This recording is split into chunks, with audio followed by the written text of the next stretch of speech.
Hello students, हम लोग Hindi first में आपके चैप्टर 6 की रीडिंग करेंगे जिसका नाम है तीर्थ यात्रा।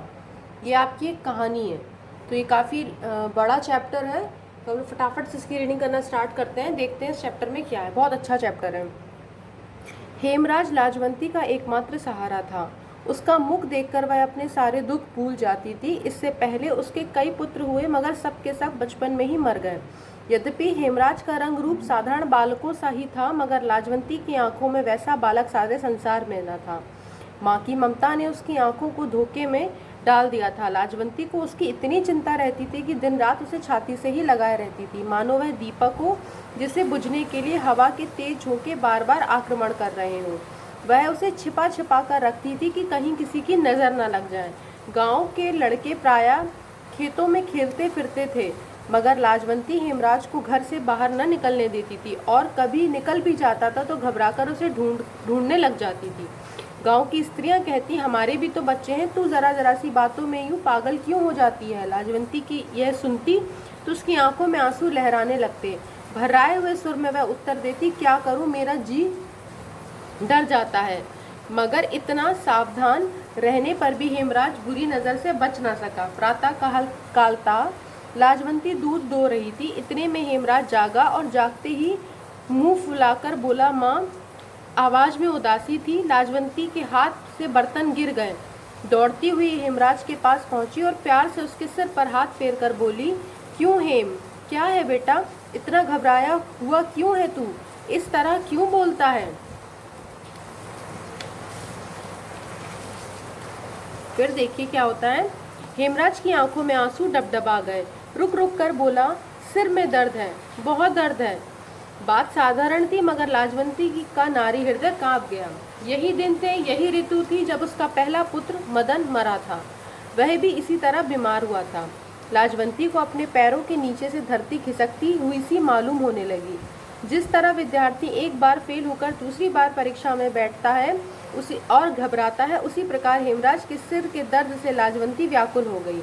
गांव में दुर्गादास वैद्य अच्छे अनुभवी वैद्य थे। लोग उन्हें लुकमान समझते थे।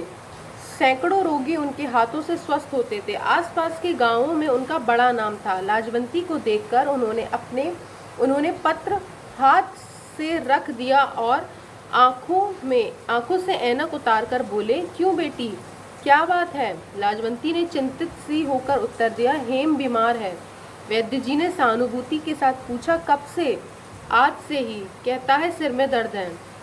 बुखार तो नहीं, मालूम तो नहीं होता, आप चलकर देख लेते तो अच्छा होता। ठीक है, ये डॉक्टर और उसकी माँ की बात हो रही है।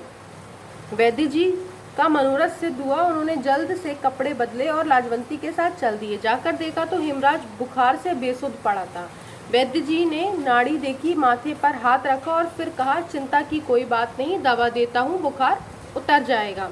लाजवंती ने डूबे हुए हृदय को सहारा मिला और उसने दुपट्टे के आंचल से अठन्नी निकाली और वैद्य जी को भेंट कर दी।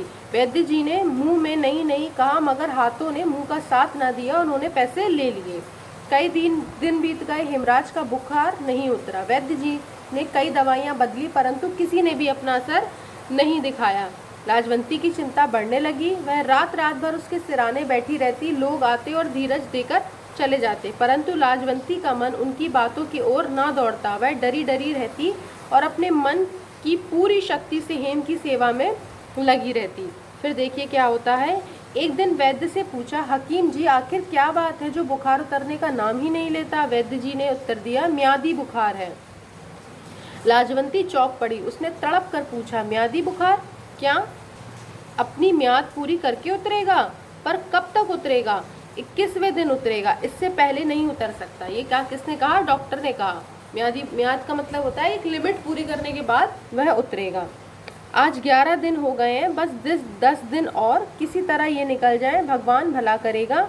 लाजवंती का माथा ठनका। हिचकिचाते हुए बोली, कोई अंदेशा तो नहीं, सच सच बता दीजिए।